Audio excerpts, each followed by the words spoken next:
मुग्धा और उसकी सास के बीच पूरा समय सास के किसी ना किसी काम को लेकर मतभेद चलते ही रहते हैं। बहू, ओ बहू, जरा चाय बना दे। मुग्धा चाय लेकर आती है। ये लीजिए, और कुछ चाहिए? अरे नहीं, बस चाय पीने का मन था। जाओ, तुम दूसरा काम करो। चाय पीने के थोड़ी देर बाद सास दोबारा मुग्धा को आवाज लगाती है। अरे बहू रे, आओ बहू, जरा हलवा तो बना दे, मीठा खाने को मन हो रहा है। इसी तरह मुग्धा की सास पूरा समय कोई ना कोई काम बताकर उसे रसोई से बाहर तक निकलने नहीं देती। कभी चाय, कभी हलवा, कभी पानी तो कभी दूध, हर समय खाने को चाहिए। और उसके लिए अपने हाथ पर बिल्कुल नहीं हिलाने। परेशान किया हुआ है इन्होंने। सास की जबरदस्ती परेशान करने की आदतों से दुखी मुग्धा एक शाम सचिन के साथ अपने कमरे में बैठी हुई बात कर रही होती है। सुनो जी, मम्मी जी की ये जानबूझकर मुझे परेशान करने की फरमाइशों से मैं बहुत फ्रस्ट्रेट हो चुकी हूँ। पूरे दिन में एक सेकंड का आराम नहीं मिलता। रसोई से बाहर कदम रखती नहीं कि बहू ये बना दे, बहुरी वो बना दे। अरे इनकी फरमाइशें चलती ही रहती है। अरे मुग्धा, माँ खाने की शौकीन है, पर उम्र हो चली है, खुद खाना नहीं बना सकती, इसलिए तुमसे बोलती है। अरे तो शौक भी उम्र देख कर रखने चाहिए ना। समझ में नहीं आता, हर समय फेविकॉल का जोड़ लगाए सोफे से चिपके बैठी रहती है। इतना सब डाइजेस्ट कैसे हो जाता है उन्हें? अरे तुम मेरी माँ से इतनी नफरत कैसे कर सकती हो? मैं उनसे नफरत नहीं करती जी, बस परेशान हूँ। जहां मुग्धा अपने पति से ये सब बोल रही होती है, वहीं उसकी सास भी कमरे के बाहर दरवाजे से कान लगाए सारी बातें सुन रही होती है और अगली दोपहर रसोई में मुग्धा के पास जाती है। बहू, आज ना मेरा कुछ मसालेदार खाने का मन है। तो चाय बना दूं? मुझे बहुत पसंद है। अरे ना, ऐसा कर लिट्टी चोखा बना ले। और हाँ, जितना मसाला बातों में मिलाकर पति को सुनाती हो ना, सब्जी में भी वैसे ही डाला करो, खाना स्वादिष्ट बनेगा। सास की बात सुनकर मुग्धा हैरान रह जाती है। मतलब आप पूरा समय मुझ पर हुक्म चलाने के साथ बंद कमरे में हुई पति पत्नी की बीच की बातें भी सुनती है? अरे बात जब मेरी थी तो सुनने में क्या दिक्कत है?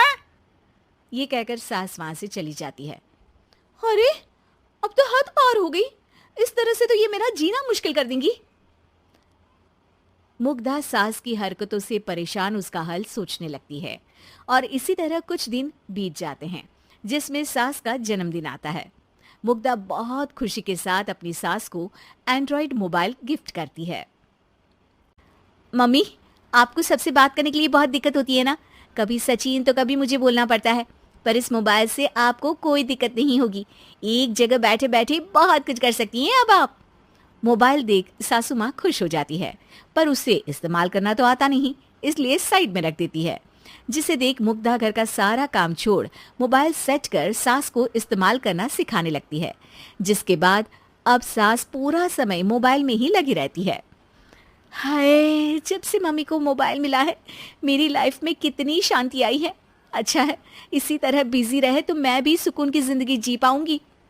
अब मुग्धा जब मन करे काम करना, जैसा चाहे वैसा खाना बनाकर खाना, पूरा समय रिलैक्स और खुश रहने लगती है।